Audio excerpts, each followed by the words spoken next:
Hello friends, welcome back to the channel. और आज की इस वीडियो में हमारा टॉपिक है कंसाइनमेंट या फिर हम कहें कंसाइनमेंट अकाउंटिंग क्या है।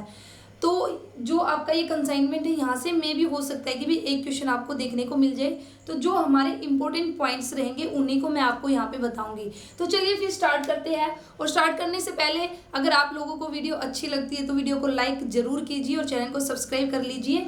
तो चलिए फिर देखिए, कंसाइनमेंट या फिर मैंने क्या कहा, हम इसको क्या बोल सकते हैं, कंसाइनमेंट अकाउंटिंग।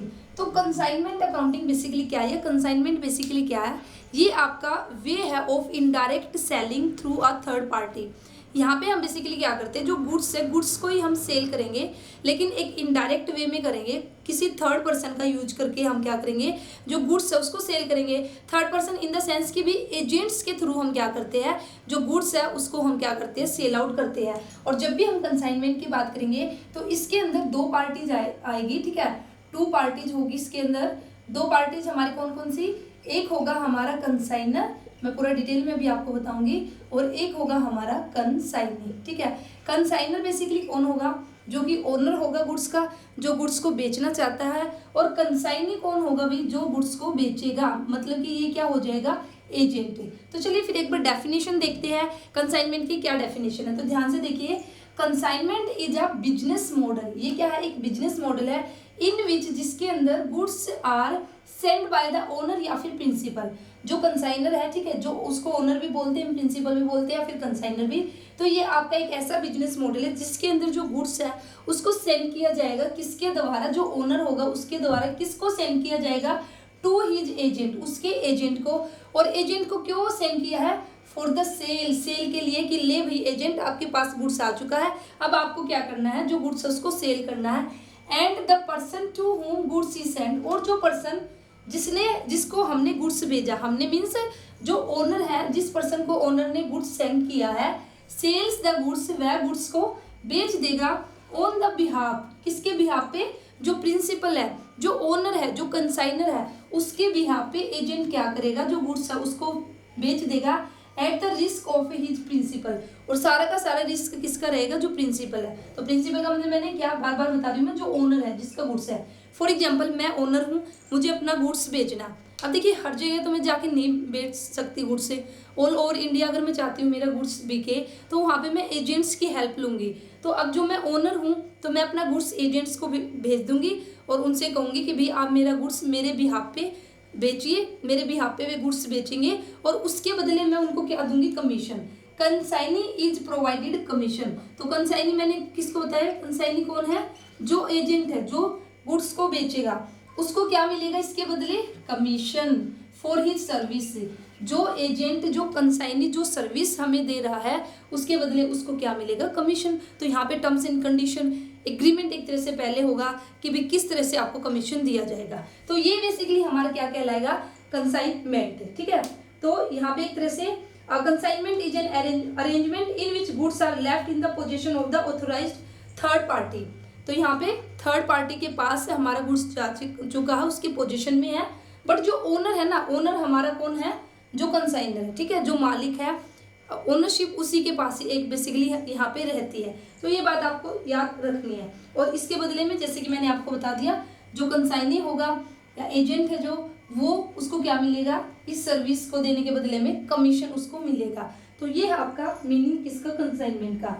मेन फीचर्स की अगर हम बात करते हैं, यहाँ पे अगर मैं कुछ फीचर्स की बात, किसी को यहाँ पे नोट डाउन करना हो तो कर सकते हो, या फिर स्क्रीनशॉट ले सकते हो। अब हम बात कर लेते हैं थोड़ा सा मेन फीचर्स की।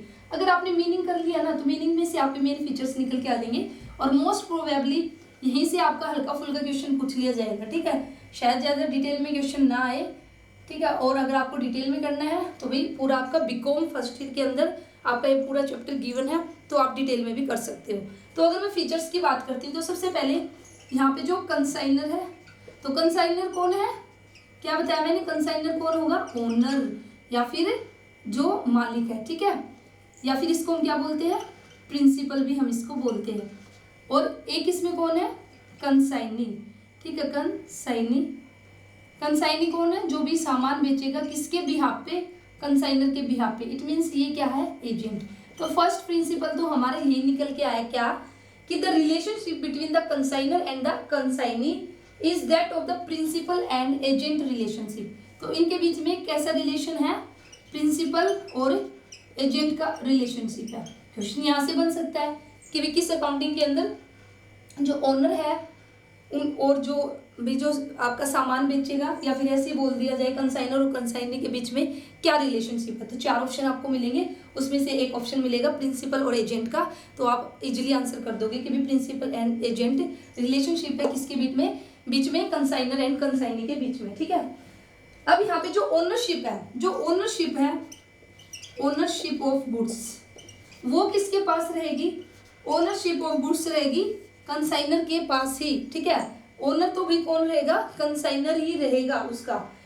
लेकिन जो गुड्स है ना, गुड्स को हम ट्रांसफर कर देते हैं कंसाइनी को, गुड्स हमने ट्रांसफर कर दिया है, लेकिन यहाँ पे जो ओनरशिप है वो किसकी रहेगी, कंसाइनर की। ये सेकंड हमारा हो जाएगा। इसी के साथ ही यहाँ पे जो भी रिस्क रहेगा गुड्स का जो भी रिस्क रहेगा वो किसका रहेगा, कंसाइनर का ही, ओनर का ही सारा का सारा रिस्क रहेगा। हाँ, लेकिन कंसाइनी अभी उसको जो गुड्स है उसकी केयर रखनी है पूरी अच्छे से। ऐसा नहीं है कि भी रिस्क उसका है तो फिर वो उसका अच्छे से देखभाल नहीं करेगा। ठीक है, रिस्क इसका रहेगा, लेकिन इस कंसाइनी को भी अपनी तरफ से भी पूरी केयर करनी है गुड्स की।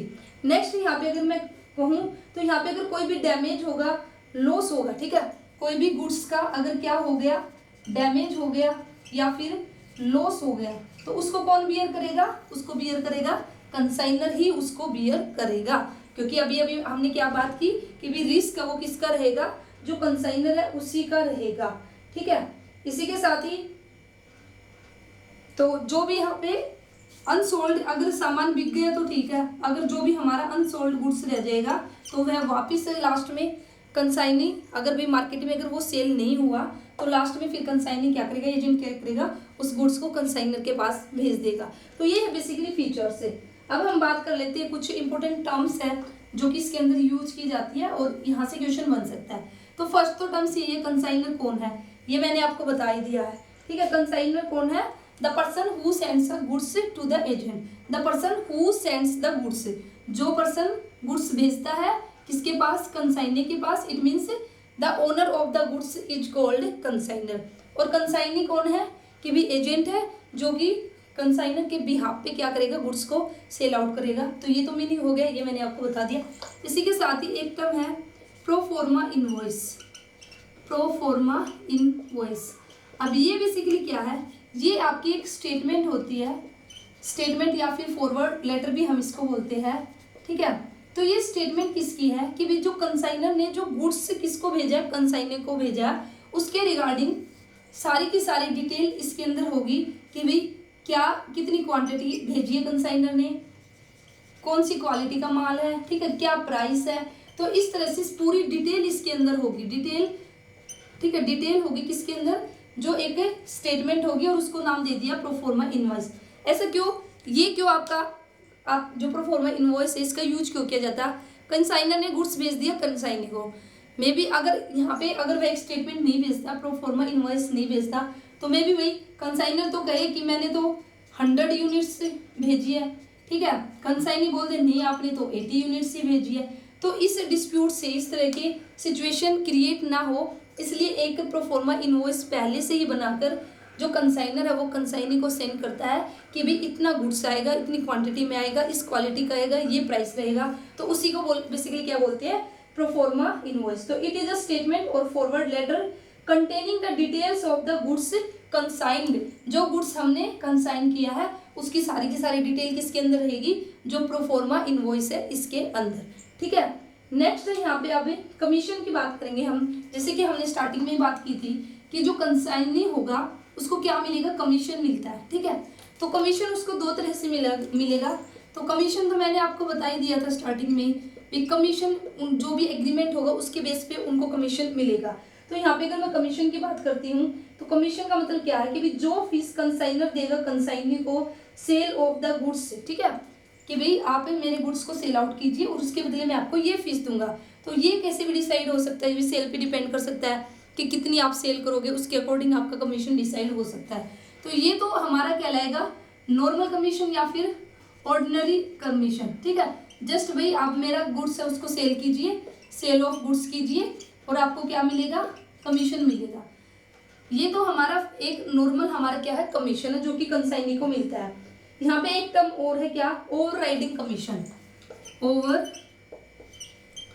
Riding commission. अब ये कौन सा कमीशन है, ओवर राइडिंग कमीशन हमारा कौन सा कमीशन है, an extra commission allowed over and above the normal commission. जब हम नॉर्मल कमीशन से ज्यादा कमीशन जब हम देंगे, एक्स्ट्रा कमीशन हम देंगे, उसको हम बेसिकली कहेंगे ओवर राइडिंग कमीशन। और ये बेसिकली क्या है, the goods are sell at higher price above the invoice price. जब हमने जो गुड्स है उसको सेल कर दिया अगर एजेंट ने, किस पर, at higher price. Higher price means above the invoice price. जो इनवॉइस प्राइस है अगर उससे ज़्यादा पर जो कंसाइनी एजेंट है उसने गुड्स को सेल आउट किया, तो उस केस में उसको मिलेगा ओवर राइडिंग कमीशन। और ओवर राइडिंग कमीशन का बेसिकली मतलब क्या हुआ कि नॉर्मल कमीशन से आपको कुछ एक्स्ट्रा कमीशन, एक तरह से हम इसको बोल सकते हैं कि भाई एक्स्ट्रा कमीशन मिलना, वो क्या कहलाएगा, ओवर राइडिंग कमीशन। तो इस तरह से आपके क्वेश्चन बन सकते हैं एमसीक्यू में। ठीक है, अब हमारा नेक्स्ट एक कमीशन और है, वो हमारा कौन सा है। तो वीडियो को लाइक जरूर कीजिए अगर आपको अच्छी लग रही है वीडियो, थोड़ा सा भी अगर आप लोगों को बेनिफिट हो रहा है। और इसी के साथ ही जो कॉमर्स स्टूडेंट है उनके साथ वीडियो को शेयर भी कीजिए और चैनल को सब्सक्राइब भी कर लीजिए। अब नेक्स्ट हमारा डेल क्रेडर कमीशन। ठीक है, डेल क्रेडर कमीशन। अब ये हमारा कौन सा कमीशन है, इस कमीशन, ये इसमें बेसिकली क्या होगा कि भाई एजेंट्स को हम जो कंसाइनर है, जो ओनर है, उसने एजेंट्स को गुड्स भेज दिया, अब वो उसको सेल आउट करेगा। तो कई बार जो एजेंट है वो क्या बोलता है कि भाई सारा रिस्क मेरा है।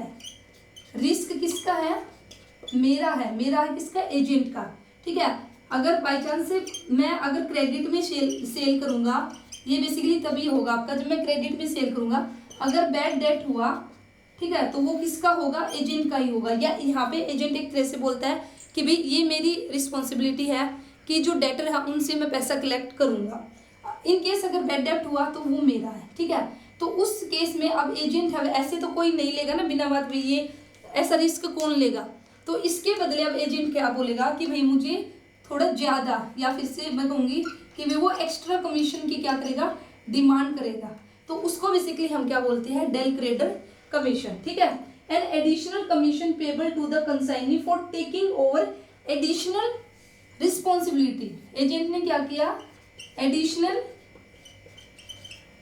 रिस्पॉन्सिबिलिटी उसने ली, और रिस्पॉन्सिबिलिटी उसने किस चीज के लिए, कि भाई जो वो क्या करेगा, collecting money from the customer. Additional responsibility उसने क्या ली की कि भाई वो कलेक्ट करेगा मनी फ्रॉम कस्टमर। अब वो एडिशनल रिस्पॉन्सिबिलिटी लेगा तो भाई अब वो एडिशनल कमीशन की भी डिमांड करेगा, वो एडिशनल कमीशन की भी डिमांड करेगा। तो ये जो उसने एडिशनल कमीशन लिया है, यही बेसिकली क्या कहलाएगा, डेल क्रेडर कमीशन। उम्मीद करती हूँ आपको अच्छे से समझ में आ रहा है। ठीक है, क्योंकि यहाँ पे क्या होगा, in case the customer do not पे, अगर यहाँ पे क्या हुआ, अगर ये सिचुएशन है, इस तरह से कंसाइनर ने जो गुड्स है उसको भेजा है और यहाँ पे जो एजेंट है उसने डिमांड की है डेल क्रेडर कमीशन की, तो इस केस में अगर कस्टमर पे नहीं करता है तो जो लॉस होगा, अब लॉस हो गया किस वजह से, ड्यू टू बैड डेट्स। अब भाई अगर ड्यू टू बैड डेट्स, ठीक है, अब कस्टमर ने पेमेंट नहीं की तो हमारे बैड डेट हो गए। अब बैड डेट हो गए तो अब ये लॉस है उसको कौन बियर करेगा, एजेंट ही इसको बियर करेगा। तो ये बेसिकली किसके अंदर आएगा, डेल क्रेडर कमीशन के अंदर। और ऐसा हमारा ये जो रिस्क है बेसिकली हमारा कब अराइज होगा, जब हमारी सेल कौन सी होगी, क्रेडिट सेल होगी। ठीक है, कैश अगर कैश सेल हुई तो उसमें तो बैड डेट का कोई रिस्क है ही नहीं, तो क्रेडिट सेल होगी तभी हमारी ये सिचुएशन हमारी अराइज होगी। ठीक है, अब इसमें अगर हम यहाँ पे बात करते हैं, जिस तरह से यहाँ पे जो कंसाइनर था उसने एक प्रोफॉर्मा इनवॉइस यहाँ पे बनाया था, इसी तरह से यहाँ पे एक वर्ड आएगा अकाउंट सेल। तो अकाउंट सेल बेसिकली कौन प्रिपेयर करेगा, कंसाइनर। तो क्या आएगा, अकाउंट सेल। तो अकाउंट सेल बेसिकली क्या है, तो देखिए अकाउंट सेल क्या है, आप periodical statement prepared by the consignee, ठीक है, एक periodical statement prepared by the consignee, कि भाई यहाँ पे क्या करेगा अकाउंट सेल, हम किसको कहेंगे कि एक पीरियोडिक स्टेटमेंट प्रिपेयर करेगा consignee to be send to the consignor, और ये स्टेटमेंट वो किसको भेज देगा, कंसाइनर को। और इसमें बेसिकली क्या होगा, इस अकाउंट सेल के अंदर या जो ये स्टेटमेंट है इसके अंदर सारी सारी डिटेल होगी, सारी की सारी डिटेल होगी। डिटेल किस चीज़ की होगी, ऑल सेल की, कि भाई उसने कितनी सेल की है, चाहे फिर वह कैश सेल है या फिर आपकी क्रेडिट सेल है, उन सभी की क्या होगी इसमें डिटेल होगी, ठीक है। या फिर जो भी एक्सपेंसेस हुआ है, जो भी एक्सपेंसेस यहाँ पे इनकर्ड हुआ है, जो भी कमीशन है, कहने का मतलब क्या है कि भाई ये जो अकाउंट सेल है ये आपकी एक पीरियोडिकल स्टेटमेंट होगी जो प्रिपेयर करेगा कौन, कंसाइनी प्रिपेयर करेगा, और इसके अंदर सारी की सारी आपकी डिटेल रहेगी किसके रिगार्डिंग, सभी सेल्स के रिगार्डिंग, चाहे कैश में सेल की है, चाहे क्रेडिट में सेल की है, या फिर चाहे कोई भी एक्सपेंसेस किया है, और किसको भेज दिया जाएगा, कंसाइनर को, कि हाँ भाई देखिए मैंने इस तरह से सेल की है, इतनी कैश सेल की है, इतनी क्रेडिट सेल की है, इतना मेरा खर्चा हुआ है। तो ये सब क्या कहलाएगा, अकाउंट सेल। अभी इसी के साथ ही बिल्कुल छोटा सा और मैं इसमें बताना ऐड करना चाहूँगी आपका, कि भाई अकाउंट्स ओपन, जो अब हमारा जो कंसाइनर होगा और जो कंसाइनी होगा दोनों ही क्या करेंगे, अपनी अपनी बुक्स के अंदर अकाउंट्स ओपन करेंगे। तो कौन कौन से अकाउंट बनाएगा, जस्ट मैं ज़्यादा डिटेल में नहीं जाऊंगी, इतने बताऊंगी। एटलीस्ट अगर ये भी क्वेश्चन आ जाए कि भाई ये अकाउंट्स है वो किसकी बुक में बनेगा, तो आपको एक आइडिया हो जाए, ठीक है। तो मैंने क्या बताया, accounts open in the books of, accounts open in the books of consignor. तो जो कंसाइनर है वह कौन कौन से अकाउंट ओपन करेगा, ठीक है। तो वह 4 अकाउंट बनाएगा, 1 2 3 4, 4 अकाउंट हमारे कौन कौन से होंगे। फर्स्ट अकाउंट होगा कंसाइनमेंट अकाउंट, एक अकाउंट बनाएगा क्या, कंसाइनमेंट अकाउंट। तो बताइए आप मुझे कि भी कंसाइनमेंट अकाउंट कौन सा अकाउंट है, रियल है, पर्सनल है या फिर नॉमिनल है। एक अकाउंट बनाएगा वह है गुड्स सेंट टू कंसाइन, ठीक है। दूसरा अकाउंट क्या बनाएगा, गुड्स सेंट टू कंसाइनमेंट, कि भाई जो गुड्स हमने कंसाइनमेंट पर भेज दिया, एक अकाउंट ये बनाएगा। और तीसरा अकाउंट वह कौन सा बनाएगा, कंसाइनी अकाउंट, ठीक है। एक अकाउंट क्या बनाएगा, कंसाइनी अकाउंट। और जो लास्ट अकाउंट है जो कि फोर्थ अकाउंट है वह होगा stock on consignment account, stock on consignment account. तो इस तरह से जो कंसाइनर होगा वो 4 अकाउंट बनाएगा, consignment account, goods sent to the consignment account, consignee account और stock on the consignment account, ठीक है। तो अब आप चलिए मैं आपको नेक्स्ट वीडियो में बताऊंगी, आप मुझे बताना ऐसे कमेंट सेक्शन में पूरा लिखना, और फिर मुझे बताना कंसाइनमेंट कौन सा अकाउंट है, गुड्स सेंट टू कंसाइनमेंट कौन सा अकाउंट है, कंसाइनी कौन सा है, स्टॉक ऑन कंसाइनमेंट अकाउंट कौन सा है। तो इसका आंसर आप मुझे बताना, ठीक है, कमेंट सेक्शन में देना। अब इसी के साथ ही नेक्स्ट हमारा क्या होगा, अकाउंट्स ओपन। ये तो कंसाइनर की बुक में अकाउंट हमने ओपन किए। अब जो कंसाइनी है, ठीक है, अब जो कंसाइनी है, कंसाइनी की बुक्स में हमारे कौन से अकाउंट ओपन होंगे। तो कंसाइनी की बुक में हमारे 2 अकाउंट ओपन होंगे, कंसाइनर अकाउंट और कमीशन अकाउंट, ठीक है। सिर्फ हमारे 2 अकाउंट ओपन होंगे, कौन कौन सा, एक तो कंसाइनर अकाउंट, वह अपनी बुक में एक तो कंसाइनर का अकाउंट बनाएगा, और एक कौन सा बनाएगा, कमीशन अकाउंट, एक कौन सा बनाएगा, कमीशन अकाउंट। तो इस तरह से कंसाइनी की बुक में होंगे 2, कंसाइनी अपनी बुक में 2 अकाउंट ओपन करेगा, और जो कंसाइनर होगा जो कंसाइनर होगा वो अपनी बुक में 4 अकाउंट ओपन करेगा। तो कंसाइनी ने जो 2 अकाउंट ओपन किए ये भी आप मुझे कमेंट सेक्शन में बताना कि ये कौन से अकाउंट है। तो 6 अकाउंट यहाँ पे टोटल हो चुके हैं, 2 कंसाइनी के और 4 कंसाइनर के। तो सभी अकाउंट्स मुझे कमेंट करना कि भी कौन सा अकाउंट है, और फिर नेक्स्ट वीडियो में मैं आपको इसका आंसर बताऊंगी। और इससे पहले जो वीडियो थी हायर परचेज हमने किया था, तो उसमें भी मैंने आपसे क्वेश्चन किया था, तो उसका राइट आंसर है कैश प्राइस, उसका राइट आंसर है कैश प्राइस। क्वेश्चन क्या था कि भी इन हायर परचेज सिस्टम जो एसेट है उसको हम किस प्राइस पर दिखाते हैं। तो परचेज एसेट को हम दिखाते हैं कैश प्राइस पर। आई थिंक बी था उसका ऑप्शन, तो बी हो जाएगा आपका राइट आंसर। ठीक है, तो इस तरह से ये हमारा कंसाइनमेंट, जैसे कि मैंने आपको बता दिया, कंसाइनमेंट एक काफ़ी लंबा चैप्टर आपका बीकॉम फर्स्ट ईयर की बुक में है। आपको और डिटेल में करना हो तो वहाँ पे न्यूमेरिकल भी आपके गिवन है। ठीक है, तो न्यूमेरिकल भी आप देख सकते हो, ये भी देख सकते हो कि भी किस तरह से एंट्रीज होगी, किस तरह से ये अकाउंट बनाए जाएंगे, लेकिन वो फिर काफ़ी लंबी वीडियो हो जाएगी और अभी हमारे पास इतना टाइम नहीं है कि भाई हम इतना डिटेल में जाए। तो हमें एक एटलीस्ट आइडिया हो चुका है कि भी कंसाइनमेंट